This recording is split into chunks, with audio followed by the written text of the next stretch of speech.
Jambo la kwanza, afya tayari itakuwa ni bure. Elimu ni hitaji la msingi la Watanzania. Elimu haitaki kuwa na vitu ambavyo vinaitwa longolongo. Elimu haitaki kuwa na pesa ambayo inatolewa kwanza labda haifiki kwa wanafunzi kwa wakati, halafu na wanaopata hiyo mikopo wanapata kwa upendeleo fulani, kwa kujuana, kwa kufanya nini. Sisi tunasema hiyo ni kodi ya wananchi. Hawana haja ya watu kukopeshwa. Sisi kama ni posho hiyo wanafunzi tutawapa, sio kuwakopesha. Ndio maana ya elimu bure kuanzia chekechea mpaka chuo kikuu. Wale wanaostahili kupewa kaposho tutawapa, lakini hatutawakopesha.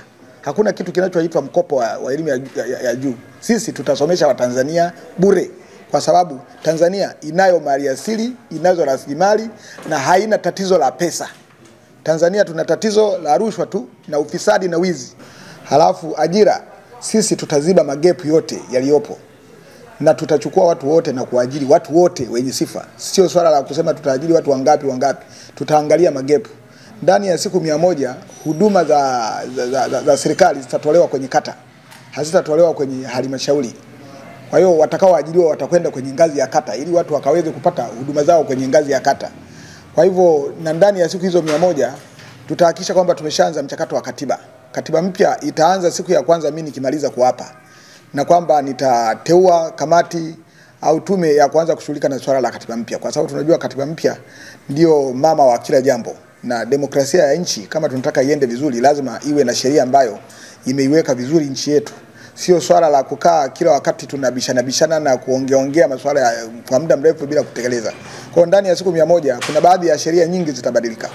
Kwa mfano sheria za utumishi wa umma zitabadilika ili kidogo ziweze kufanya mambo ambayo yanaweza kudhibiti mali ya umma na kuwafanya wafanyakazi wa umma waweze kufanya kazi zao vizuri.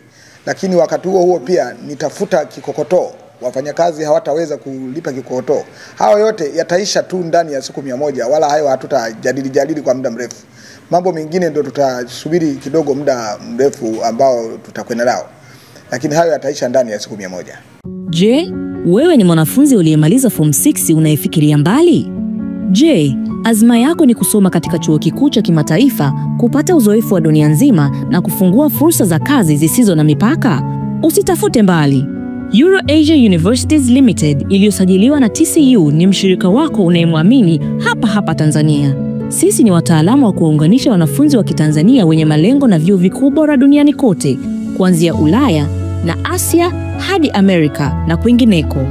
Iwe umepokea matokeo yako ya kidato cha 6 punde au diploma, tunatoa mwongozo wa kibinafsi kwa kila hatua, kuchagua kozi sahihi, kurahisisha maombi, kupata scholarships na hata kusaidia masuala ya visa. Usiruhusu ndoto zako zibaki ndoto. Tembelea EuroAsia Universities Limited leo. Tupo Sky City Mall, floor ya 4, barabara ya ardhi karibu na Mlimani City. Kwa mawasiliano zaidi, piga simu namba 0765 767556. EuroAsia Universities Limited, empowering global citizens.